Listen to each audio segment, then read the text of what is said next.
If you look at photographs of women from the 1950s, one of the first things you will likely notice is their physical silhouette. They possessed a distinctly feminine hourglass shape characterized by tiny waists, rounded hips, and polished appearances. Today, when we see these images, we often assume they achieved these figures through extreme deprivation or some forgotten magical diet pill. We imagine they starved themselves to fit into their circle skirts and tailored suits. But the reality is actually far more fascinating and surprisingly practical. The secret to their slimness had very little to do with starvation and everything to do with a completely different relationship with food, movement, and daily routines. If you were to time travel into a 1950s kitchen, you would not find low-carb breads, fat-free yogurt, or protein shakes. You would find real butter, whole milk, red meat, potatoes, and freshly baked pies. Yet, despite eating these rich foods, the average woman from this era maintained a remarkably slim figure. The secret lies not in what they removed from their diets, but in the unspoken rules they followed every single day. The most fundamental rule of the 1950s diet was the absolute elimination of constant snacking. Today, we live in a culture of perpetual eating. We have snacks in our desks, in our cars, and in our purses. We are told to eat 6 small meals a day to keep our metabolism running. But in the 1950s, this concept was entirely non-existent. A woman in the 50s ate 3 square meals a day, and that was it. The pantry was not a place you visited between meals to cure a slight dip in energy or boredom. If you felt a rumble in your stomach at 10 in the morning, you did not reach for a granola bar. You simply waited until lunch. This practice naturally allowed their insulin levels to drop and their bodies to enter a fasted state between meals. Because they were not constantly spiking their blood sugar with processed snack foods, their bodies were able to efficiently burn the calories they consumed at breakfast, lunch, and dinner. Eating was an event, not a continuous background activity. Closely tied to this was the way they approached portion control. Instead of obsessing over macronutrients or counting calories with military precision, they relied on visual cues and strict table manners. When a meal was served, plates were not piled high. A typical dinner might feature a moderate piece of meat, a small scoop of mashed potatoes, and a larger serving of a plain vegetable like green beans or peas. Everything was dished out in the kitchen, not served family style on the table where it is too easy to take a second or third helping. Once your plate was empty, the meal was over. Furthermore, there was an unspoken etiquette rule that you should always leave a little bit of food on your plate. Cleaning your plate entirely was sometimes seen as a sign of greed or a lack of restraint. By stopping just before they felt completely full, they naturally consumed fewer calories without ever feeling deprived because they were eating rich, satisfying, real foods that signaled fullness to their brains. This brings us to the actual food they ate, which is perhaps the most surprising aspect of their routine. They did not fear fat. They cooked with butter, lard, and bacon grease. They drank whole milk. They ate eggs for breakfast alongside toast, and sometimes even a piece of cake or a pastry. However, the critical difference was that their food was entirely unprocessed. A 1950s housewife did not have access to the hyper-palatable, chemically engineered foods that line our grocery store shelves today. She could not buy potato chips infused with flavor dust designed to bypass her brain's fullness signals. Her bread was real bread, not a fluffy, sugar-laden imitation. Her desserts were made from scratch with sugar, flour, and butter, ingredients that the human body knows how to process. Modern processed foods are scientifically designed to make you want to eat more, to override your natural satiety hormones. The 1950s diet completely avoided this trap because the food industry had not yet figured out how to hack human biology. When you eat real, whole foods, your body tells you when to stop, and women in the 50s listened to those signals. Another crucial element of their slimness was their beverage consumption. If you walk into a modern coffee shop, you are essentially walking into a dessert parlor. A single specialty coffee can contain hundreds of calories, loaded with sugar, syrups, and whipped cream. In the 1950s, a cup of coffee was just that black coffee, perhaps with a splash of milk or a single sugar cube. They did not drink their calories. Water, black coffee, and tea were the primary beverages consumed throughout the day. Soda was considered a rare treat, usually reserved for a special occasion or a weekend picnic. not a daily accompaniment to lunch.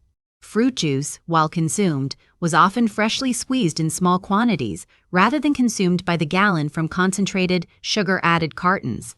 By keeping their beverages strictly for hydration or a mild caffeine boost, they saved hundreds of calories a day, calories that they could instead spend on a satisfying, sit-down meal. We also cannot talk about the 1950s figure without talking about the immense amount of daily movement required to run a pre-technological household. Today, we have dishwashers, washing machines, dryers, robotic vacuums, and grocery delivery. A modern woman can technically go through an entire day without doing much physical labor.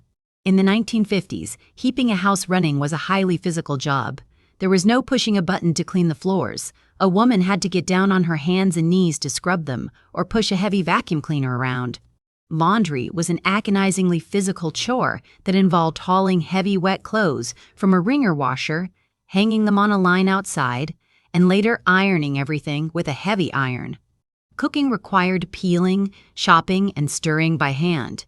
If she needed an item from the store, she walked to the local grocer and carried the bags back. This type of movement is known as non-exercise activity thermogenesis, or NEAT. It is the calories you burn just living your life. A 1950s woman likely burned thousands of calories a week simply through housework and walking, meaning she did not need to spend an hour on a treadmill because her entire day was a low-intensity workout. Beyond the physical acts of eating and moving, there was a profound psychological component to the 1950s diet. Mealtime was a sacred ritual. The table was set with cloth napkins and real plates. The family sat down together, turned off the radio or television, and focused entirely on the food in front of them. They practiced a form of intuitive eating that we are desperately trying to rediscover today. Because there were no smartphones to scroll through or televisions to watch, they ate slowly. They chewed their food thoroughly, which aided in digestion and allowed their stomachs time to communicate to their brains that they were full. They tasted their food, savored their meals, and engaged in conversation. When you eat mindfully, you need far less food to feel satisfied. When you eat while distracted, your brain barely registers that you have eaten at all, leaving you searching for a snack an hour later. The social pressure of the era also played a significant, albeit complex, role in their slimness. The 1950s placed an incredibly high value on a woman's appearance, specifically her waistline. Fashion was unforgiving. The cinched waist was the ultimate standard of beauty, and a woman who let herself go was often judged harshly by her peers, her husband, and society at large. While we would rightfully reject this intense societal pressure today, we cannot ignore its effect on their daily habits. A woman knew she had to fit into her girdle, her tailored dress, and her high heels. This awareness acted as a constant, gentle reminder to push away from the table, to say no to a second piece of pie, and to maintain her figure. It was a matter of social respectability. They dressed up to go to the grocery store. They put on lipstick to answer the door. When you present yourself to the world with that level of care and polish, you are much less likely to indulge in behaviors that would ruin that image. The concept of wearing sweatpants and an oversized t-shirt to run errands simply did not exist, and their strict dress code inherently supported their dietary discipline. It is also important to acknowledge the unspoken, darker secrets of the era. While their diet and lifestyle were inherently healthier in terms of whole foods and daily movement, not all of their slimness was achieved through pure, wholesome habits. The 1950s was the golden age of cigarette smoking. Women smoked constantly, and nicotine is a well-known highly effective appetite suppressant. Many women use cigarettes to curb their hunger between meals. Additionally, the extreme emphasis on the hourglass figure was physically enforced by foundation garments. Girdles, corsets, and waist cinchers were worn daily by almost every woman, regardless of her size.